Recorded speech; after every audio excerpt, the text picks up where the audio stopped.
And then he was traveling. Oh Lord Jesus. Yeah, I'm recording because I know how we Okay. are. Once we start talking, it's a done deal. So welcome to our I can't say second, but another episode. Thank you. Please don't be like my mama. Hallelujah. Don't get me started. Hallelujah. Oh my goodness. Thank you, God, once again for another chance to help and to be a blessing and to open up some eyes, some ears. We thank you for coming once again to In Between Your Lines. Yeah. We changed, but we thank you for allowing us to come in between your lines, breaking some barriers of different things that you felt, she felt, they felt, the world has felt, and get a different, what I would say, a different perspective on life. And we thank you for allowing us to come into your house. Thank you for sharing, and thank you for liking and all that good stuff. And we know that the comments and all the different stuff that you bring back to us will bless us to be a bigger and better blessing for you as well as for us. So please send your comments and all your different things, titles, and different things you would like to discuss. So welcome to In Between Your Lines with Mike and Portia. Whoop, whoop, whoop. Watch yourself. Watch yourself, girl. You better stop it. Oh, she's breaking it down. Watch it. Hold on. Y'all not ready? Maybe a little bit. I might not. But we thank you. We thank you. The Bible kind of gives us this. It says, in all things give thanks, and all things give thanks. The good, the bad, the ugly. Proverbs 3:5-7 said, in all things acknowledge God, and he shall direct your path. So today we're just asking God to direct our path, that your path might meet with us, that we might get things together that might be a benefit for you as well as for us. So this Portia is in your on your side. I want to give a I think we'll talk about this afterwards, but I got the answer for our question that we talked. You did. That we talked about yesterday, and wow, and it ain't wow. What happened? It ain't good. Okay, wait a minute. Let me take a sip. So, as we started yesterday asking the question, what would you do if your husband or spouse forgot, your anniversary? Exactly. So I asked the question today, and I said, hey, I just started a new podcast, and I used you as my first example. And she was like, oh, okay, blah, blah, blah. And I said, so what happened? And she said, well, nothing. He hasn't done nothing, hasn't said sorry, nothing yet.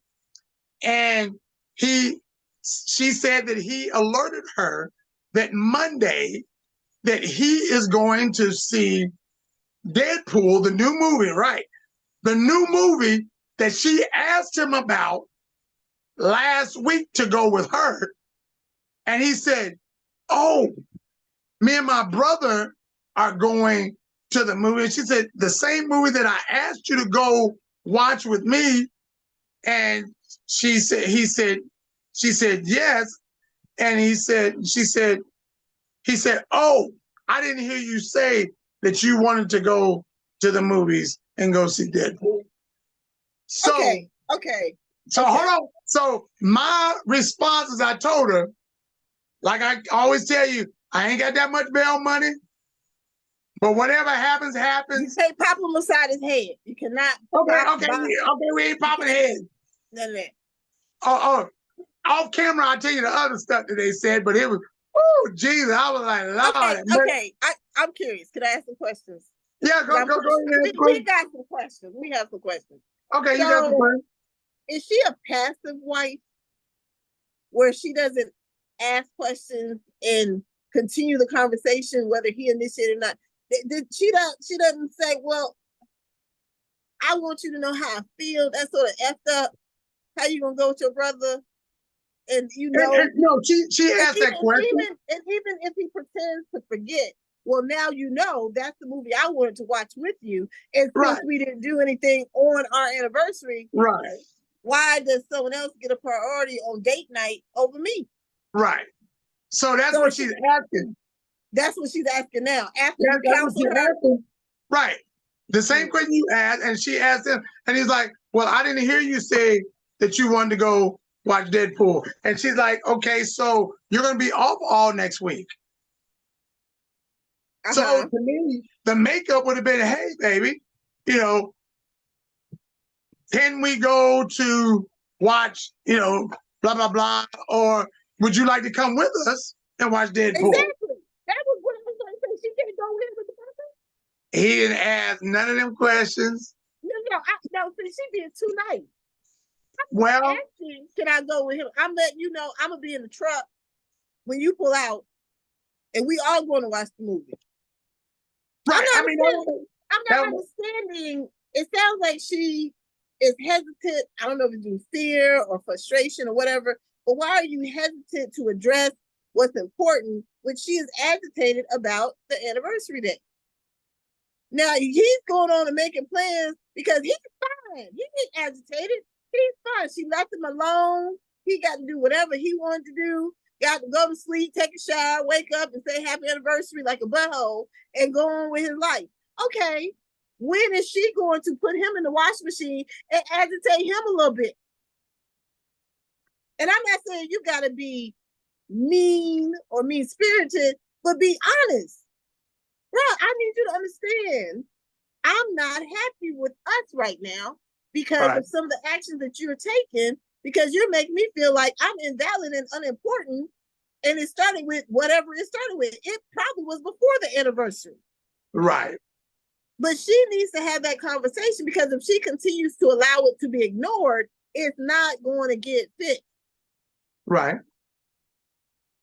So now the little gray example I gave yesterday, we can wipe that out about him having little issues at work or in other parts of life, because he just sounds like a not nice person. I ain't gonna call people names right now, but it sounds like he's being really inconsiderate of his relationship. Yeah. So, and your brother, after I tell you that, hey, that's the same movie that I told you that I wanted to see with you. And as I'm saying this, something inside of him should be convicting him to say, oh, well, baby, you can come on with us if that's okay. If you don't mind him coming along with us. Not maybe ask him if it's okay for you to come with us. That should never come out of his mouth.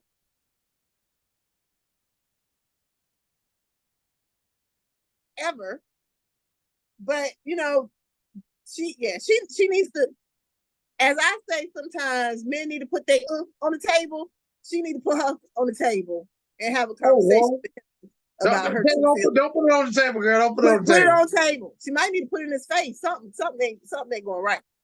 I said by Monday. So hopefully by Monday, he didn't got the hint. So I said when Monday comes, it's time out for hints. That's the woman's problem. That's our problem. We give hints.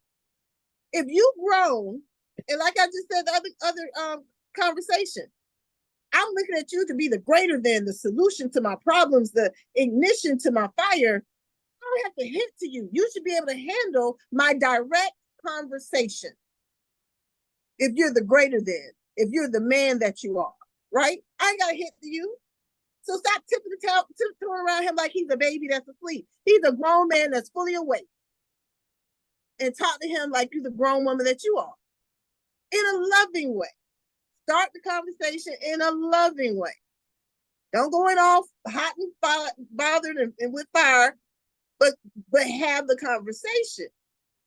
So no, she don't need to wait for no hints.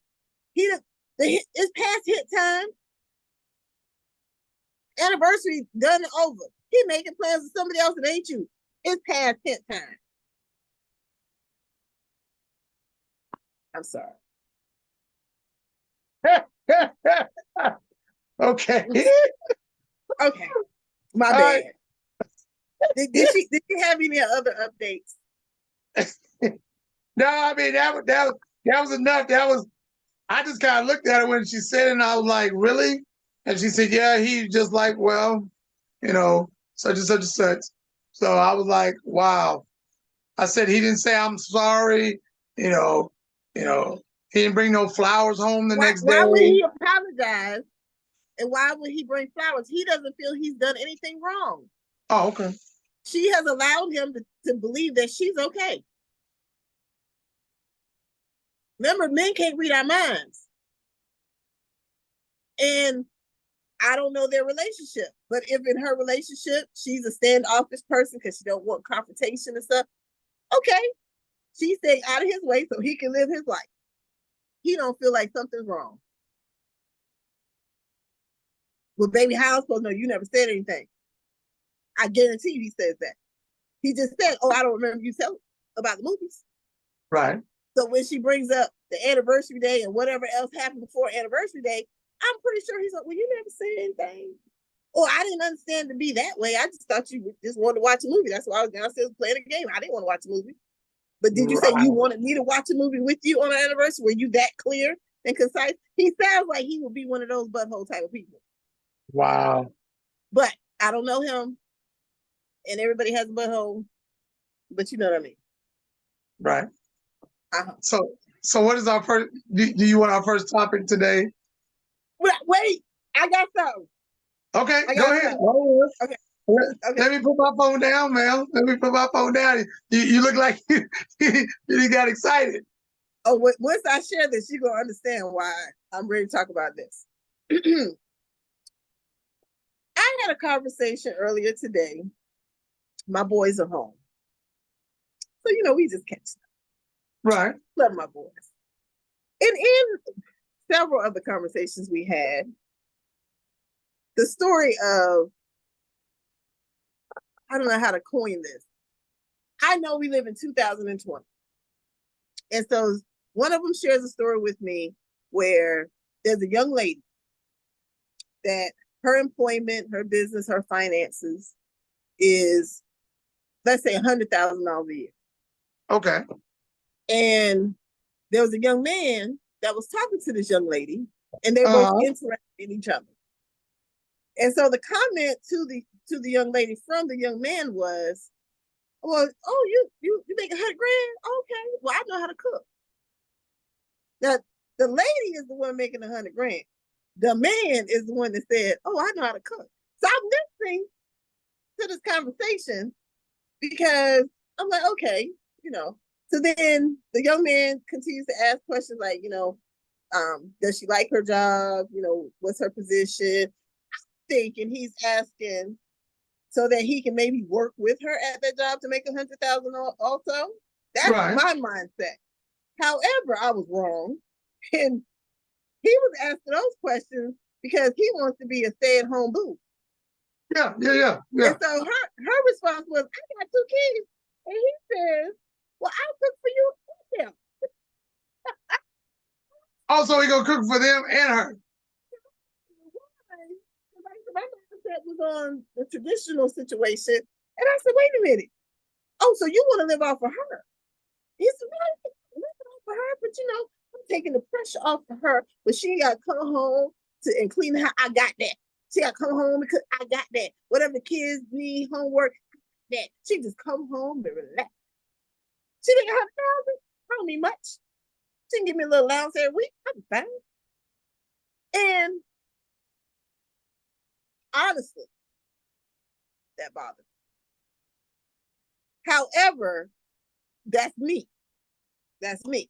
And I know we live in an equal opportunity, optimistic world because I'm doing some stuff personally that normally is what men do. So I'm not trying to, be the pot calling something else black. But it just shocked me that these are common conversations that are being had every day. And I was like, well, what'd she say? She gave him his number. She gave him her number. Yeah. So So my question, is that all right? Is that okay? Should that happen? Because first of all, let me explain to those that don't know me. I claim to be and want to be a non-judgmental person. So like I said, the way I live my life is very non-traditional. There's things I do that used to be only male dominated and all this other stuff. So when I'm hearing these conversations that against the tradition, it a little bit excites me, but mostly intrigues me because the world is truly changing. And so I just want to talk about that a little bit, because if that's okay, why is it okay? And how is it okay?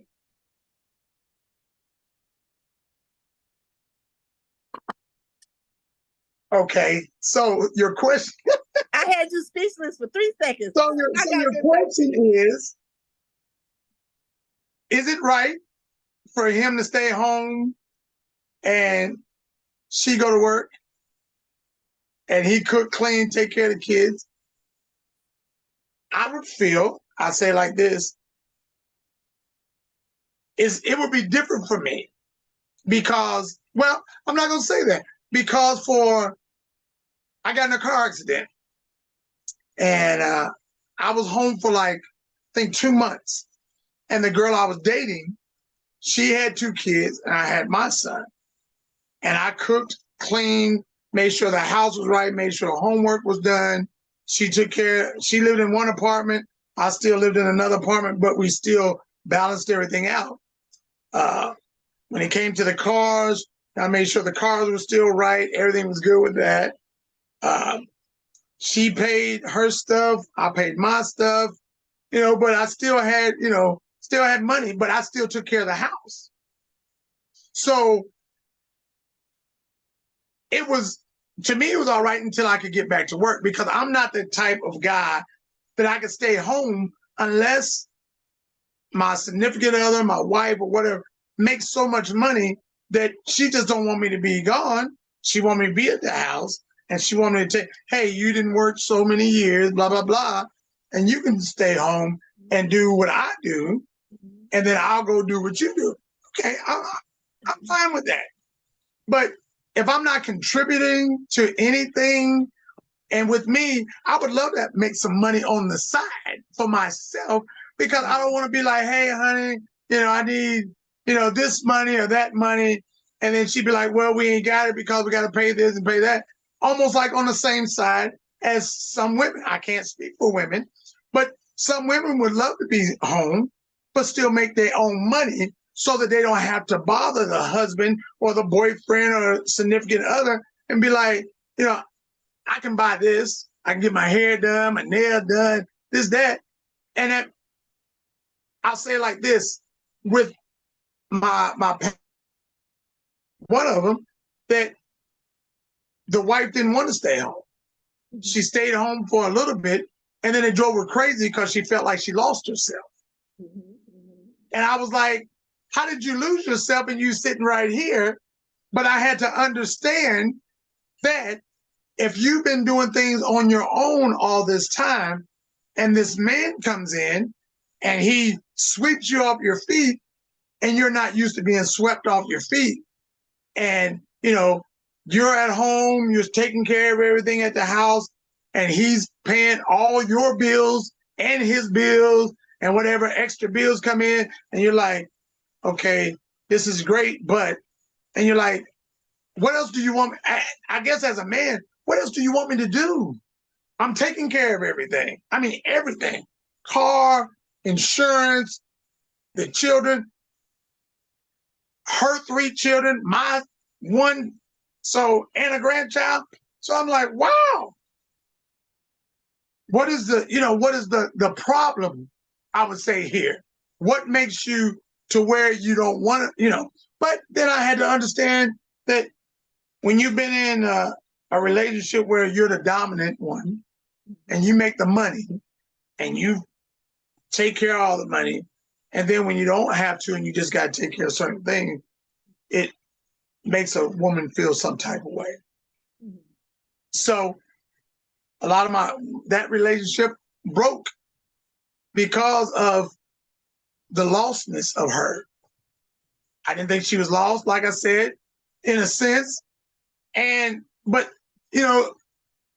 when you get into a relationship as a husband, biblically, you're supposed to take care of everything. You're supposed to make sure, you're supposed to go kill the dog and kill the cat or whatever the thing is, or kill the cow. Peter, we do not kill dogs and cats, Peter. We do not kill dogs and cats, Peter. We are animal friendly. My sister is a vegan. I have vegetarian. If I gotta go kill the cow, shoot the deer. Okay, stop talking with the animals, Peter. We are animal friendly. Everybody, we get ready to get canceled on our second episode. The second episode, they're like, nah, look, we gonna have to do a GoFundMe for bail money because you got people popping people upside the head. Now you out there killing dogs and cats. Come on now. So I hear what you're saying, and I understand what you're saying. Okay, so what part? Okay, go ahead. But it surprised me at the normalcy of the conversation. Like this wasn't anything new or uncomfortable for these young people. Okay, but why? Why did it surprise you? Because I'm old. Okay. So I come from the school of my daddy works and makes the most money, and mama was home with us until we were grown enough to take care of ourselves, and then she went and got a job. And even after that, the next generation, some of us, experience that stay-at-home experience, and the man go out and make the money and we raise the kids. Right. So this is the third or fourth generation after what I have personally experienced. So that's why it's a little surprising for me because it's not my normal. It's not what I grew up with. Okay, answer me this. So 2 parts in this. Lord. If the woman's going to make all the money, right? So that means she's in control of everything, right? Yeah, most of the time the person who makes the money is in control, yes. Right. So I'm not saying all, I'm not chauvinistic, piggy, but some women like to make the money. Yeah. So that when they come home, guess what? You at my beck and call. Exactly. What you want, I got it. But guess what? If you don't do what I tell you to do, you ain't gonna get your allowance. But okay, so what you're saying right now happens regardless of the sex of the breadwinner. Yeah. Because men do that same thing too. Same thing. So, but my core question is: are we living in such a liberal world where the sex of the person, of the provider, of the breadwinner does not matter? No, it doesn't anymore. Okay. And that was my question. Okay. Because I was just like, whoa, wait a minute. So you okay? I'm looking at the young man and I'm like, so you okay with not working and just being home? He was like, hell yeah. I was like, oh, okay. So let me ask you a question. I had a young lady that wanted to date me. She had 2 kids. I think Michael was. I'm trying to remember. I think he was a little bit younger. And she wanted me to stay home. Mm-hmm. She was a dietitian at the hospital and all that other stuff. Made all kind of money, had trailers, had her own big modular home, 3-4 bedroom, 2, 3 cars, had this, had that. And she was like, look, I don't want you to work. I want you to stay home. You want who to stay home? Because I'm not staying home. I couldn't stay home. I couldn't. Not in my mindset. No, I wanted to go work. But then there was always, there's going to have to be, no. Nah. So there got to be some trade. You know what I'm saying? That's what she was like, well, I want to, look, the only time we going to get some trade is if we married. Our trading is going to be married. That's just me. And my biggest thing with that is that if you're in control of everything, as the man, I have no say so. None. Okay, so wait, None. let's back up a little bit. Now, to me, the rules of engagement are different when you're dating and shacking up Okay. versus when you're married. Okay. Now, and then now you're talking to a person that's been married several times and love being married, but I don't want to be married again. So I'm looking for a spiritual commitment that lasts a long time without the documentation. Okay. So, but in my mind, and my conversation with my guys, is called marriage. Okay. So, but so when it just depends on, once again, that communication. The person, traditionally and in reality, whoever has the money normally does have the control in the relationship. Normally. Right. However, to keep the house happy, normally to keep the house happy, no matter who brings in the money, everyone talks about how the money is being spent and saved and that kind of stuff. And you're making those decisions jointly. Okay. Because I personally had a situation. I ain't never had no man that didn't work. I can't get wet for a man that don't work. But we forgot the disclaimers about who I am, but y'all figure it out. But I have had relationships where I made more money than my husband. But it was still our money. So the business had a business account, and that money was for the business because we had payroll and insurance stuff. But then my salary from the business was our money. And we sat down and talked about how we were going to spend his money, my money, our money together. So say I had 5 and he had 2. Together we got 7. We decided on what was going to happen with that 7. And that made for a happy home. It's a whole nother show on why we didn't stay married. That had nothing to do with money, sex, or anything like that. But while we were married, that's how I handled my business. I didn't hold it over his head. I still treated him as the greater than husband that I married to be a solution to my problems. And he actually was. During that time of my life, I was the go-getter. I was the business person. I was the risk taker. I was the initiator. I was the got a bright idea, let's try it. And he was not. He was the traditional. I went to college, I got a degree, I'm going to get this job because that's what I've been taught. That's what works. You fly, bird, fly. If it works, good. If it don't, I got up. And that's how we work. So it just happened that God blessed my business to just explode in success beyond my even understanding at that time. But I did not dummy down his position in my life or in our children's life. He was still my husband, God, my husband, my kids. Right. It was still, that's how I carried myself. Gotcha. However, I've seen other situations where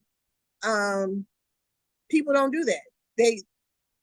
Because they bring in the check, you have an opinion, but you are not in the decision-making process. Right. Your opinion does not affect that decision sometimes. Right. And so for me, I couldn't be with someone like that. I mean, I've been on the other side where my husband, who passed, I didn't go out and work. He wouldn't let me. He wanted me to sit my ass down and be taken care of because he knew my story. And I sat my ass down and took care of him and all our kids. And that was a harder job than running a business that had 200 reps. Right. However, I enjoyed being on the other side. Gotcha. But he also, we would sit down and discuss. So that's why I keep saying communication, because you have a right to define what type of relationship you want with your person. Right. And if you're like our friend that we've been talking about, and if she's not using her voice to speak her opinions of what she wants her marriage to look like and what she wants her husband to show up like in her life, things are not just going to surprise and happen. You have to participate in making those changes. So for me, I over communicate, and I have learned how to communicate in a loving way where my husbands have always listened They've always taken my voice into consideration, and I've taken theirs into consideration.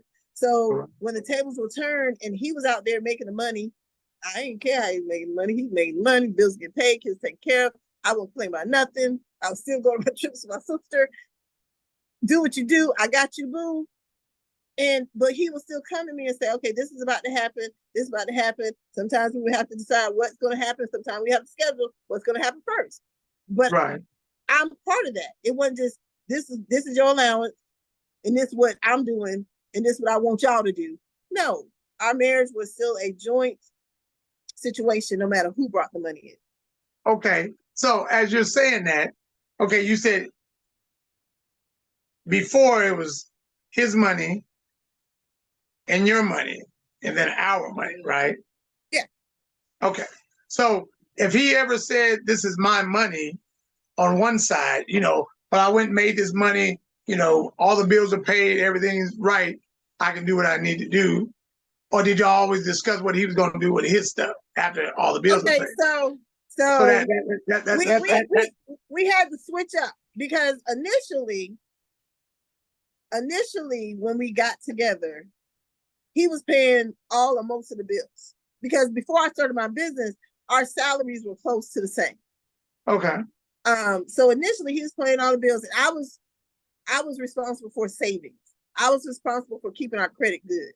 I was responsible for reminding him when the bills are due and stuff like that. And if for some reason our bills were higher than what he could pay, of course I would participate. But he paid the bills, I made the savings, but it was still our money. So even though a lot of my money was going to savings, he could count on that being part his savings too. It wasn't just my savings. You see what I'm saying? So it was never one of those situations where it came from his paycheck, it came from my paycheck, but this is my money or his money. It was still considered how much we made this month. How many bills did we have this month? And if it was a situation where my car note was higher than his car note, or the insurance spiked because somebody had a ticket or whatever, we were a conversational partnership in our marriage. So I have never experienced, and I never want to experience, somebody that I am bonded to make me feel like whatever they have, I can't share in that, because I'm not like that. Okay. So it's harder for me to bond with someone that is unlike me in those ways. Now, wisdom says, if you're better at something, then allow that person to work in their excellence. So for me, I went to school for accounting. My critical mind works all day long. I don't have problem crunching numbers and figuring out scenarios and coming up with possible solutions. Do that whether you ask me or not. One of my husbands was a better caretaker because he had a gentler spirit and more patience than I did. So when you have those conversations and you identify the excellence in each other, sometimes if I'm over money management, whether I'm making the most money or not, but I'm the one doing the spreadsheet, writing down the budget in our tablet or whatever, and we come together every week or every month, and this is what we're discussing, and he's making sure I did pay that bill, or we did, pay down this debt, or whatever, it's been done, because I don't want to inappropriate none of our funds and get in trouble. Then he might be taking care of the boys and taking them to T-ball and picking them up from different classes and whatever else, because he had more patience with them little kids than I did. But that didn't make him lesser or me greater, or vice versa. Right. You see what I'm saying? So I don't talk about the worst relationship I've had in life, because it was just volatile and I learned a whole lot from that. And we didn't have kids. But that guy was the type of person where he owned me, and whatever was mine was his, and whatever was mine was his. So therefore I had nothing, because now all of whatever is his. Wow. And if I was honored to get something, it's because I begged for it or worked for it. Wow. That was my first and last abusive relationship in life. So I'm not cutting you off, but in the relationship that I had, the wife had everything. She had she could touch everything. So Mhm. she had all the credit cards, she had the car, we had the house, and the problem that she used to have with what I would say, one day I said I was supposed to be sending some money to one of my sons. And I said, all the bills are paid. This is my money. I should be able to give my son some of it. And it wasn't like we weren't taking care of everything. And as, not trying to be, but I was raising 3 kids that weren't mine already, plus a second one. So it was like, if we're going to go that way, and I'm raising kids that are not mine, I love them like they're my own. I make sure they have everything. And if my son, biological, come from me, and you got a problem with me giving him some money, then it's my money then. Because See, that's I when you wouldn't put bust it on the table. Yeah, I threw it all away. And then she said, what do you mean it's yours? But everything is yours. And I said, and when I looked at her, because she moved into my house, into the house that I had, so it was so many different dimensions in that, but I didn't treat it like that. It ain't like she didn't have a key to the house. It ain't like she didn't have a account, both credit cards. Once she moved in, you were like, my casa is su casa, and this the is whole we. time. Exactly. But when you stop me from trying to take care of my own, that was where my problem came. Because she didn't look at your son as part of we. Her kids were part of we, but your son, no matter what his age and situation, was not in that equation of we. Right. So when I said it's my money, I can do what I want to and that's kind of like everything was paid. So if I'm getting ready to take some money and take care of everything at this house and all your bills and everything that comes with the family, I should be able to take care of mine too. You should. The question was, or the thing was, one day I said, my car. Now we had 3 cars. No, we had 5 cars. And I said, I am going to get in my car. Everything's yours. Wait a minute, you have 2 cars out there. So my thing was, as I said, it's funny when you talk to your friend or you talk to anybody, you don't say you're going to get in me and Della's car. You're going to get in my car because mine's in front of Della's car. No, that was wrong. I shouldn't have said it. And I said it in a way to tell the person, give them to understand, are we going in my car? Are we going in your car? Exactly. We had a van and we had a car. Which car are we going? Are we going in the are we using? Right. What car are we driving in? The car that I drive that I claim is mine, or the van that you claim is yours? Yeah. And I got in trouble for everything's yours. Everything's yours. And I said, really? Is that where we're going? That was some self-conviction that she was feeling less than. Right. You may not have been treating her less than, but she was feeling that on her own. Right. Because she wasn't making the money like she used to. Mm-hmm. And if we looked at a lot of the men, she didn't make that much money. But she still had an outside source that she went and did something outside. Right. True. Instead of being at the house.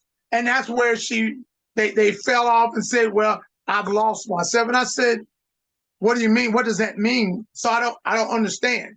Because I love you, the kids love you, blah, blah, blah. But when I'm doing everything, or when I'm doing everything on my own, ooh, this conversation getting good. It's different. But when you got help, you love the help for a time, and then you're like, oh well.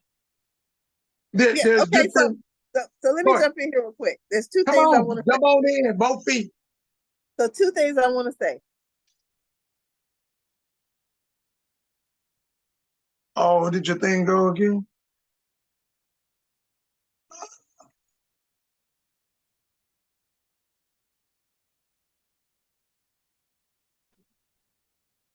I thought when you put it on Do Not Disturb, people can't call you. They supposed to call you. I ain't had none yet. Knock on wood. I thought that when you put it on Do Not Disturb, people can't call you. Anyway, well, we still recording. I know. So we skip a beat. Hey, we've had this happen last year, 2 years ago. Remember, I was still talking. We was at the park and everything burnt up on us that day. I'm just like, what the? But so two things came to my spirit as two things came to me as you were talking. Communication is the key. And tune in Thursday to find out what the other point is.